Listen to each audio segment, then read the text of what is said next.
Observations podcast. Now, today we're asking a big question. How do we rebuild trust in our democracy? My guest is Leah Brown, a restorative justice expert and the author of a new white paper on institutional accountability. We'll talk about political trust, public harm, and how systems can begin to repair themselves if we're serious about change. So thank you so much for joining me today. Thank you so much for having me. I'm so excited. Well, I'm reading your white paper, and you have a lot of big questions that needs some legitimate answers. Really, you talk about the crisis of institutional legitimacy in the UK, but what does that really mean in practice, and how do we see it threatening democracy itself?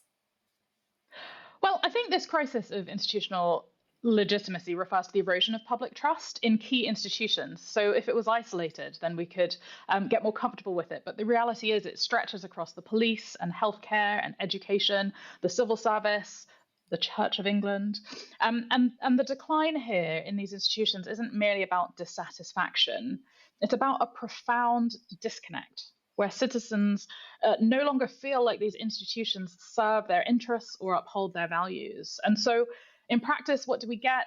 This manifests itself as cynicism or disengagement, or in fact, a growing belief that these institutions are self-serving rather than public serving. And obviously that does get to the heart of what people want. They want the government, they want these policy makers, even the Church of England, to actually work for them. So what do you think needs to change at a fundamental level? Because these are big places. These are institutions that have been working in the same way for hundreds of years. Well, I mean, the biggest issue, as you say, is that this erosion of trust threatens democracy, right? It makes people more susceptible to populism and misinformation and division because the trust in the institution is what enables that kind of collective action and social cohesion. So here's what the white paper and certainly what I think would help. I think if the institutions move from a stance of authority to one of true accountability and true collaboration, this would mean that they'd have to be more transparent. It'd mean that they'd have to engage in genuine dialogue, particularly when things have gone awry.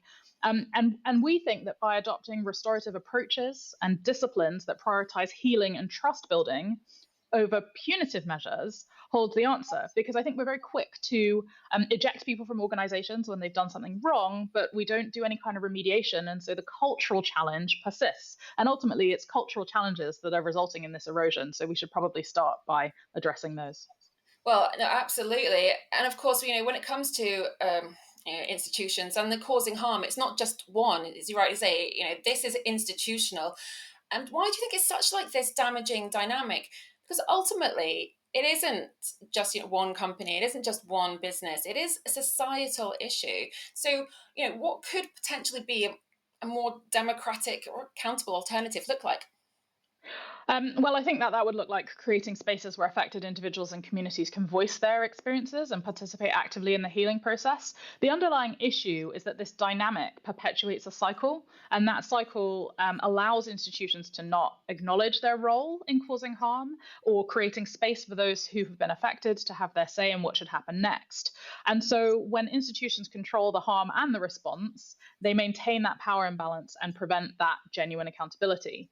So if we root a restorative approach and shift that focus from blame for what happened to understanding and shift from punishment to repair, again, it's uncomfortable for the institutions and their leaders, but they'd have to relinquish some control and embrace the vulnerability of not knowing what somebody who's survived an experience of harm from them is actually wanting by way of amends. They'd have to foster a greater culture of empathy, and they'd also have to take shared responsibility in the narrative of what's happened. And when it comes to shared responsibility, sometimes they don't want to open that door because they are worried about what they might let through. And restorative justice, as you've mentioned there, it does come up quite a lot in the paper, but it does seem like quite a misunderstood a discussion and an argument, shall we say. Of course, when we think about any type of justice, people are looking to always blame. Sadly, I think that's truly the case. So how do you see this restorative justice working at national and institutional level, especially in political culture? Because I think even when we take it away from democracy, I think, as I said, there's always some kind of let's blame someone, someone needs to take this away. So, how do you think that we can maybe understand it a bit clearer and we can make it on a national level? One of the things this paper advocates for is that these restorative justice principles don't just belong in the criminal justice system, that actually we could expand them and their utilization across the civil service. It's a process. It's a lot like mediation. The lawyer and the mediator in me finds great freedom in a process that provides an opportunity for dialogue. And that dialogue is uncomfortable because it's between the institution that has caused the harm and the individual who has experienced the harm. And so it doesn't have to be about minimizing the wrongdoing, but rather about acknowledging it, understanding its impact, and then collaboratively determining how they want to make amends. And in politics specifically, where blame is the center of the equation, it is a paradigm shift to do this, right? Because you have to move away from adversarial approaches. You have to embrace a mindset that values healing, that values reconciliation, that allows institutions to listen without being defensive and to be transparent about their shortcomings. And the challenge here is that this is operating in a framework where there is legal liability, right? That there is a reality where something's disclosed to the media that shouldn't be, or something is in part of a judicial review or an inquiry that is subject to a very clear legal framework. And one of the things that I love about this process is that it isn't inhibited by that. It can go on in parallel. And the things that happen in that process remained sacred to that process. And that's one of the ways in which it's quite flexible in rebuilding trust and fostering a more inclusive and just society. If we take, for an example, for the House of Commons, talking about the blame game, they all love to like bat that back and forth. If we're using restorative justice in this kind of example, where, say, an MP stands up and claims that their constituents want a certain change, well, okay, let's go for like an actual like reform. Okay, so reform wants only English flags on the town hall. Like, this is a generalization of an example, and they're blaming the Tories and they're blaming Labour for allowing the other flags to come on board. Even in a small example of that, how can restorative justice and maybe like an example of the explanation of how we should all look to what the benefit could be, not just for your town, not just for your constituents, but actually let's have a proper discussion rather than just throwing about who's to blame. But there are two things at play here, right? There's the reputation of those individual MPs, and then there's also how they are appearing to their constituents who they've asked to advocate for them in the House of Commons. One of the things about this process is that it separates the problem from the person. One of the challenges, I think, of politics is that there is so much posturing and there is so much performativism that actually a process like this that helps somebody else understand what is really important to you. Not what are you saying is important to you, not what are your constituents saying that you need.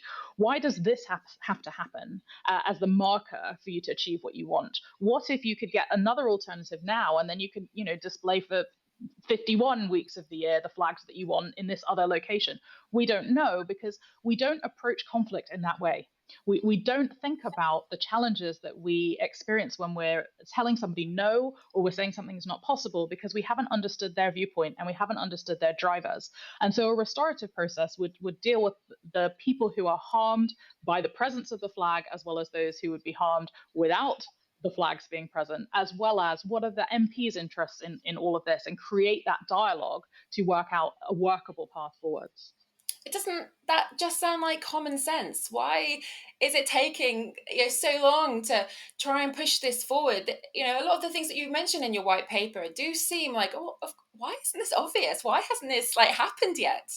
I totally agree, but it's ultimately because the harm isn't about flags. It's that the harm is grooming gangs, the harm is Grenfell, the harm is Windrush survivors, the harm is domestic family courts, the harm is the MOD when it's discriminating against an individual, or the MOJ, or the Home Office. It is too big, it is too much to suggest that these offences can be looked beyond.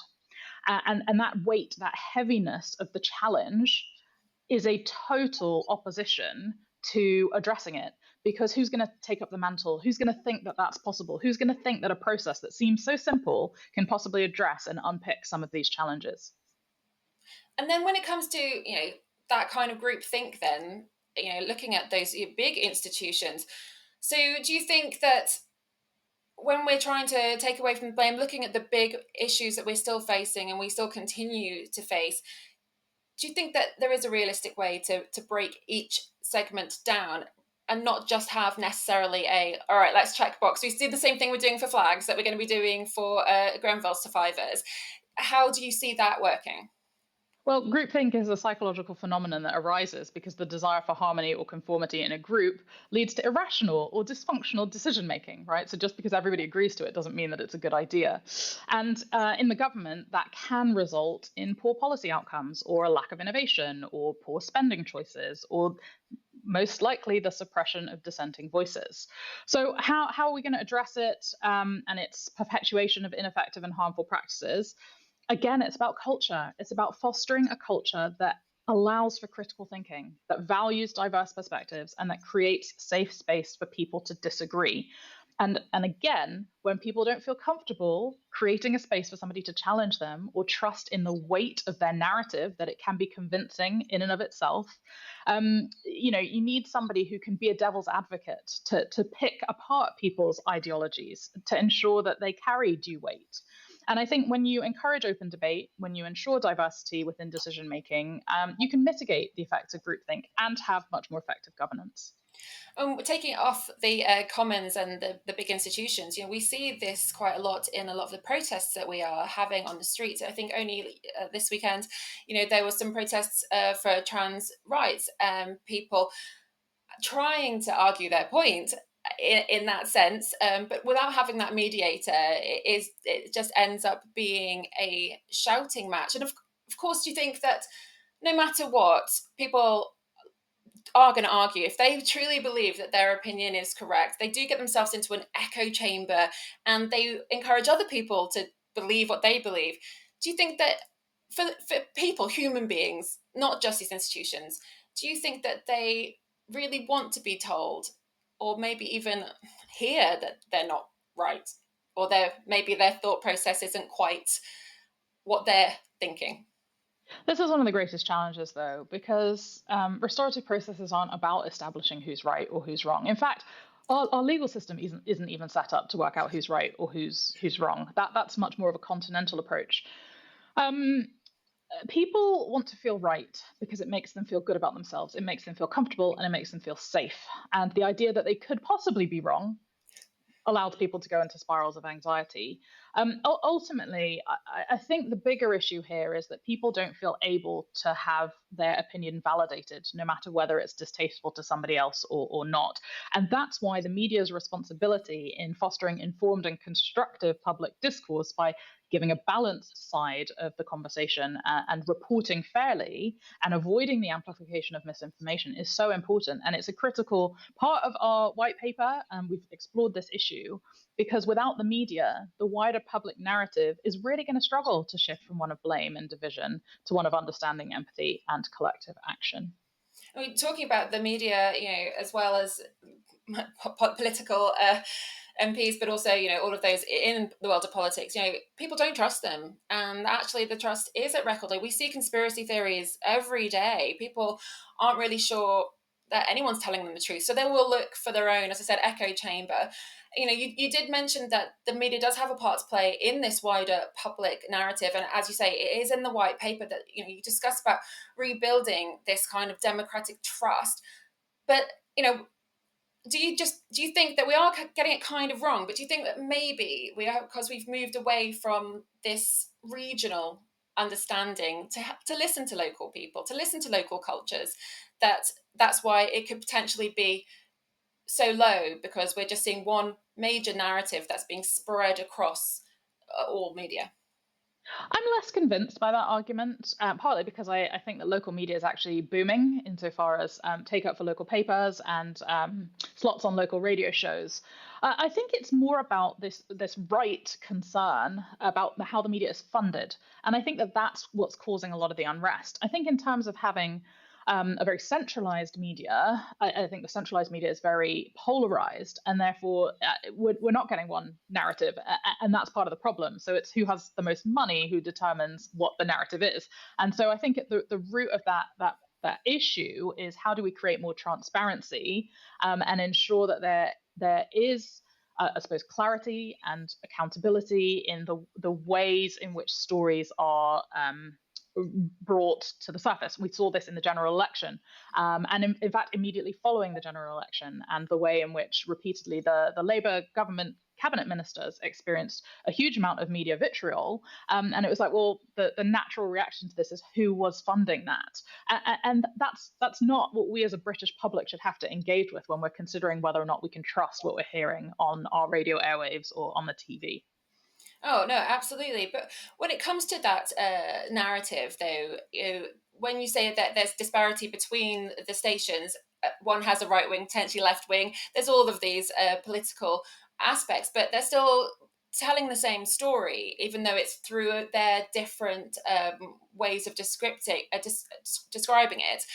Instead of potentially, so for example, this weekend again, we've had some awful news abroad. The Air India crash. Mm-hmm. All of our major stations, of course, did go into it, and they got their own experts. But someone, say in Great Yarmouth, might have also experienced something not as obviously as traumatic as an air crash, something, and they feel like maybe they're missing out and they're not getting heard. So that's kind of when it comes to the disparity in media between regional and local. Um, I potentially think that maybe some people are seeing that as not being able to trust it because they're not hearing what they want to say. I think this has always been a challenge, though, and I think there was another air crash over the weekend, and again lost lives, not as significant. I do think though that the media will always prioritize stories that sell papers, and that there is always going to be a commercial reality there. And whilst that is uncomfortable, that is not a new challenge. I think the onus is on local news providers to be reporting on those stories, and that also comes down to funding and the funding challenges that we're having in this economy, ensuring that good journalism can be properly funded, particularly good investigative journalism. And so I think that's another question for the government. How important is it to hear from your public about what's going on for them and what they need? And the key resource for that is, of course, their MPs. Absolutely. We'll move away from media and get back into the actual paper. It seems that there's sometimes when reading it through that the challenge is so immense that it's going to take quite a while. Do you think that there's going to can be some meaningful small changes that can happen in the meantime? What's your prediction? Call me a cockeyed optimist. I think that incremental change is still change. I think that part of the change that we're calling for in this white paper is long term. We're setting out a 10-year plan for some of those bigger changes. But I think the biggest part of the challenge is getting people on board to have a common consensus of what the problem is. So if we can have consensus on what the problem is, then of course we can make incremental changes to move it forwards. And I think society has shown that this is, transformation is possible where there's collective will. And so the challenge here is to convince people of the power of restorative practices, to create a desire to heal divides, and to get institutions to actually commit to a process of evolution, so that we're focusing on repair before we're focusing on reform. And also, there's been a huge community movement. The grassroots movements are incredible at the moment. And it's going to be the resilience of those communities that catalyst the change that we want to see at the top. And then do you think that people might trust a bit more in democracy following that? I think dialogue goes a long way to rebuilding that trust. And we were already seeing citizens' assemblies, we're seeing conversations between local authorities and community groups, we're seeing leaders intervening as a conduit between, for the very purpose of rebuilding that trust. I don't think democracy has failed, not in the UK. We can have a different conversation about the wider world. But I do think that there is a desire for these values of empathy and accountability and collaboration, which are part of the bedrock of democracy. And we need to work out how to get back to those in a way that is lived out across the entire ecosystem, not just in pockets. So when the white paper does come out and everyone can have a look and read and give their opinions and peer guidance and all. What are you hoping for? What is the first reaction that you would like? One of the purposes of the white paper is to educate, and the second purpose is to catalyze change. And I'm really hopeful for the second. When I started doing this work, people were very clear, oh, Leah, you're not the first person to write about restorative justice. And I said, goodness, no, I hope not. What I hope for is that we can build a coalition for institutional accountability that can commit to a 10-year program of work so that we can see the change that is desperately needed, that people don't want to be unpopular enough to stand behind. I'm willing to be unpopular. I'm willing to do things differently. I think differently. I'm very naive. And therefore, I think that things are possible before I'm willing to hear that they need to be shut down. And that kind of tenacity and persistence is what is needed here. And I think that if we can get to a place where institutional accountability becomes desirable, we're going to be halfway there. Well, I have hope that change is possible as well. And you can be, you're not a cockeyed optimist on your own there. So thank you so much, though, for going through some of the points of the white paper. There are a lot. And of course, we could cover more, but we have run out of time. So I thank you so much for coming on today to share a little bit of an insight with us. Thank you so much for having me, Alex.